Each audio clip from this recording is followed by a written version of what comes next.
I don't know why this isn't the lead on virtually every paper in the country. This is a reading here from the New York Post, published this morning.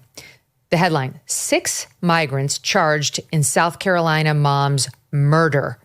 Detailed their crime in eerie text messages. Just the beginning. 6 illegal immigrants. The headline says migrants. We're talking about illegals, 6 of them. Ages 13 through 21 have been charged in connection with the South Carolina mother's, quote, random murder earlier this month, and they allegedly texted each other about the crime afterward. The Lancaster County Sheriff's Office down there located the victim, Larisha Sherelle Thompson, 40 years old, deceased, with a gunshot wound behind the wheel of her vehicle in Lancaster, which is about an hour south of Charlotte, North Carolina. It happened on May 12th that they announced the arrest of, I'm not even going to try to say these names, but there was a 21-year-old, an 18-year-old, a 17-year-old, and 3 juveniles, ages 13, 14, and 15, in connection with her death. Here are 3 of them. They're illegals. They are here unlawfully committing crimes against American mothers, including this 40-year-old. They said the 6th District Deputy Solicitor, Melissa McGinnis, again, quoting here from the Post, New York Post, said all 6 suspects charged admitted to robbing a car during a May 14th hearing, as first reported by the Rock Hill Herald. In text messages allegedly exchanged between them after the murder, they used phrases, mission fail, and this is just the beginning. The text messages have been cited in open court and cite a complete lack of remorse by the defendants, said the Attorney General Charlie Condon. The evidence indicates a premeditated plan. After the murder was accomplished, there was no remorse whatsoever or any regret expressed by any of them for murdering this innocent lady. So they killed her because, I don't know, if they wanted her car or they wanted what was in her car, and then they realized that the car was locked and seemed to be like, oh shit, our plan went awry. Her car is locked. She's dead. And now we can't get what we want. The depravity is shocking. I mean, it's shocking that 6, not 1, not 2, not 6 individuals will partake in this crime. And not one of them seems even remotely remorseful. And I'm telling you, Emily, if those were 6 white American boys, same decedent, this story would be everywhere.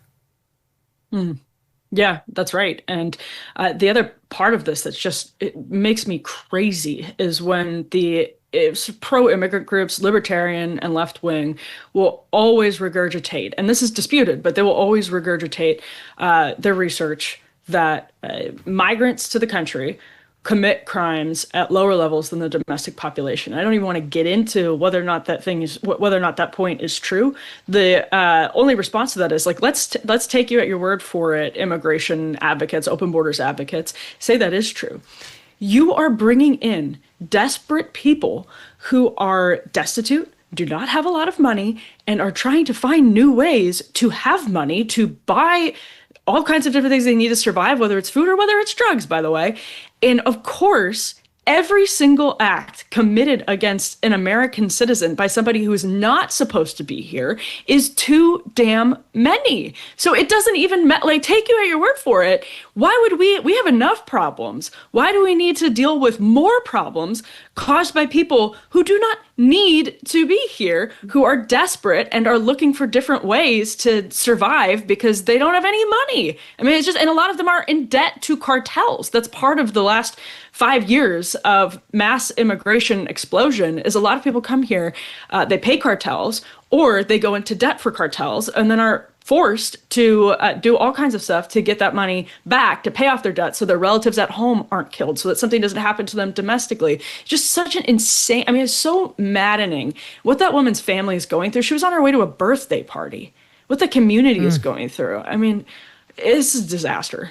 She has 2 children, 2 kids, Eliana, and these are 6 illegals from Honduras who were not only completely indifferent to the value of human life, but too fucking dumb to walk around the rest of us free and able to interact with us. They are accused of attempting to enter her vehicle and then fleeing the scene upon realizing it was locked. That's why they were texting, oh, mission fail. Okay, so a young woman is dead and bleeding out in front of us. And what a fail. We couldn't get her car after all, because I guess this is how the illegals roll in Honduras. I wouldn't know. It's not a country to which I'd like to visit.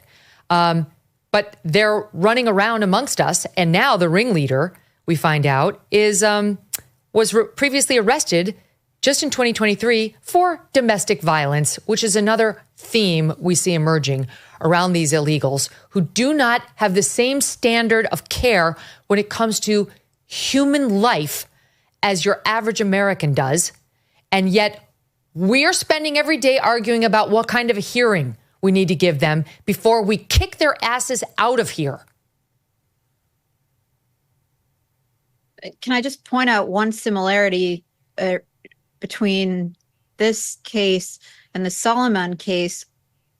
We don't know all the facts of that case yet, but he's actually been charged with 2 counts of murder, even though nobody died in Denver. And those 2 counts are now a mystery. So we may learn, although we don't know, that he too had a prior law enforcement record and was let go. We just don't know. But that's what I'm seeing in reports that say the reports also don't know what that's about.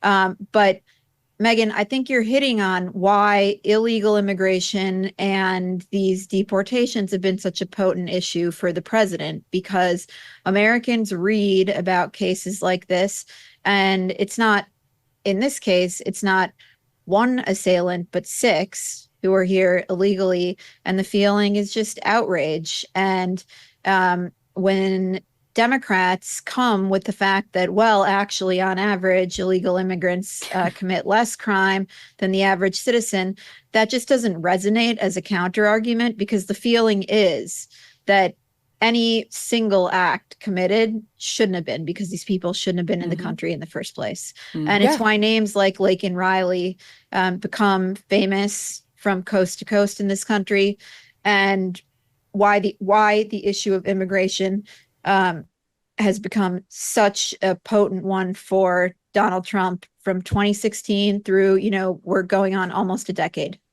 6 months, it'll be a decade. Because people That's exactly are right. So outraged. I have got to play for you Chris Cuomo, who, I'm sorry, he's trying to reinvent himself as like a more reasonable alternative to what he used to be. He's the same. He's just trying to build an audience now with some occasional false moments of understanding the right wing. But this guy, I stood out there for President Trump and endorsed him the night before the election in Pittsburgh, Pennsylvania. And I said, because Trump was getting hit, because he said he would be a protector of women. And the Chris Cuomos of the world, his side of the aisle, jumped all over Trump, saying he was being somehow sexist in saying that, and bringing up his past history with women when it comes to affairs and alleged inappropriate exchanges sexually. And I stood up there and said what I believed, which was that he really would be a protector of women. And I mentioned Jocelyn Nungari, the little girl down in Texas, 12 years old, who was sexually assaulted and murdered by illegals.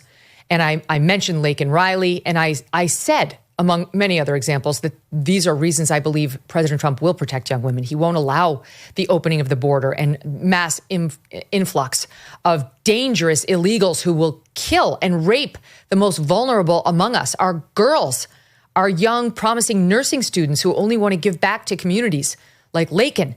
And you know what Chris Cuomo did that night? Not only did he not take the remarks, which went live on all the cable channels when I spoke at the Trump rally, he insisted News Nation not take the remarks, and then he mocked the remarks. He mocked them. He mocked me. Oh, I need President Trump to protect me, as though it was something about me, as opposed to a 12-year-old little girl who is dead in Texas, or a girl who was 22 years old in Georgia who was killed by an illegal who we already nabbed in New York and then released and then put on a federally taxpayer-funded plane down to Georgia where he could kill Laken Riley. And so I'm sick of this guy's bullshit. So Chris Cuomo goes on the air Thursday on his podcast, which literally nobody's listening to other than my producers, and says this about Laken Riley and illegal immigration. Change how I feel about the parties. They are the problem. They are the root of this binary battle to the bottom. The division is almost exclusively manufactured. We are fighting over culture issues and controversies that are completely made up. We divide this country over a single homicide of somebody, and it's absolutely wrong. What happened to Laken Riley is horrible. It's one too many, any way you want to look at it. But it is also an artificial issue. We have crime issues in this country. Our homicide problem is not from illegal immigrants, okay? Yeah, but there shouldn't be any. There shouldn't be any of a lot of things that we haven't made a top priority. The division is manufactured. Oh, go ahead, Emily. But he can screw off because it's absolutely not fake. If you look at the numbers of people who cross into this country with criminal backgrounds that are not just people who have crossed the crime of crossing the country illegally and returning. If you look at people with histories of violent crime who have gotten into this country, there is plenty to sustain significant concern for that broader narrative that there are significant numbers of criminals who have entered our border. And if you talk to, by the way, people who work in law enforcement, it's sort of obvious, right, that the open borders have been exploited by people who wish to do terror, people who wish to do great harm to the American people. So there's an argument, right, that there are times that bad actors in the media will take an anecdote and blow it up into a national story. One example is when you poll people in the past, when people have been polled and said how many unarmed Black men are killed by police every year. Because of the media coverage, people will wildly overestimate the actual number. And so it's true that like media is very, very powerful. But this on average, is, by the way, on average, it's under 12, according to the Washington Post running tally of it. It's 11, 12, maybe 15 at worst. And they include unarmed people who are running down a police officer in a car, people who have a gun in the glove compartment. You're still considered unarmed by the Washington Post numbers. But in any event, it's a minuscule number of unarmed Black men that are being shot by cops. Keep going. Right. And the argument he's making is that people are blowing up isolated anecdotes into broader narratives. And in this case, to say that these are isolated anecdotes is absolutely insane. It's where you can get that number spiraling out of control because it falsely gives people a sense of security that they should not have, whether it's terrorism or robbery. And the thing that's driving me nuts about it, I'll stay with you on this, Emily. The thing that's driving me fucking nuts about this point is there is no policy that allows cops to shoot unarmed Black men. This is not something that's being encouraged or blessed in any city in America. But there is a policy in multiple cities and states across America, it's called sanctuary, to allow illegals who commit additional crimes not to be turned over to the feds for deportation once they're in the crosshairs. And maybe that's what's happening, Eliana, to this guy, Solomon, whatever his name is, out in Colorado. Maybe that's why the two murders just popped up, because maybe he was arrested for something else and they didn't turn him over to the feds because they found he was an illegal and didn't want to see him deported by the big, bad, evil Trump administration. But this is what happened to Laken Riley, what happened to Jocelyn Nungari, what happened out in Colorado, what happened to this poor woman here, happened because of a policy that Joe Biden put in place and the Democrats universally wanted. This July, there's a global summit of BRICS nations in Rio de Janeiro. The bloc of emerging potential superpowers, including China, Russia, India, and Iran, are meeting with the goal of displacing the US dollar as the global currency. They're calling this the Rio Reset. As BRICS nations push forward with their plans, some worry global demand for US dollars could decrease, potentially bringing down the value of the dollars in your savings. While this transition will not happen overnight, the Rio Reset could mark a pivotal moment. So learn if diversifying your savings into gold is right for you. Birch Gold Group can help you move your hard-earned savings into a tax-sheltered IRA and precious metals. Claim your free info kit on gold by texting MK to the number 989898. With an A-plus rating with the Better Business Bureau and tens of thousands of happy customers, let Birch Gold arm you with a free, no-obligation info kit on owning gold before July and the so-called Rio Reset. Text MK to 989898 today. Thanks so much for watching. If you like what you just saw, hit the subscribe button for more clips and full episodes.